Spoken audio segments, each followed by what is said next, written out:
my desire for a father figure in my life was so intense that I started to tolerate certain things that no kid should tolerate, that no kid should experience. So I would get picked up on a Friday afternoon at 4 o'clock and we'd go straight to the bar. And I spent hundreds of hours in a bar. At times I was hidden behind the bar counter because no kids allowed in the bar, and they would feed me jerky.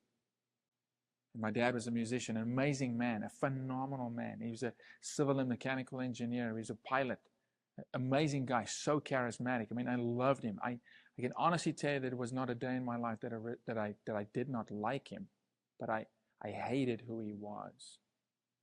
But God had a hope in me, and I started praying for my dad when I was 6. Change him, change him, change him.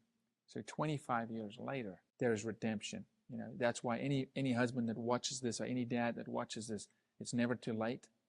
And no matter how much time you have left, it's enough. It's enough to create restoration. It's enough to make amends. It's enough for when you go, your kids to go, I know what a dad looks like.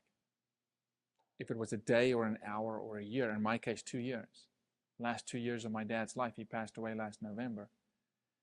He came to the Lord. I got a phone call one day and he said, I just want you to know I have a problem. 25 years I prayed and he could never say that he had a problem drinking. And he said, I'm standing outside a Christian rehab center. I want to give my life to the Lord, and I need you to know you're not going to be able to reach me for 3 months.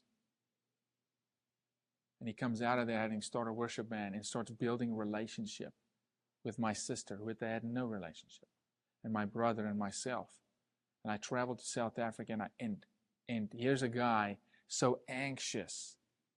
He called me and said, I need to tell you about Jesus. And I said, Dad, I know. He's like, no, you need to listen. I need to tell you about Jesus. Watch the Father Effect movie for free on YouTube.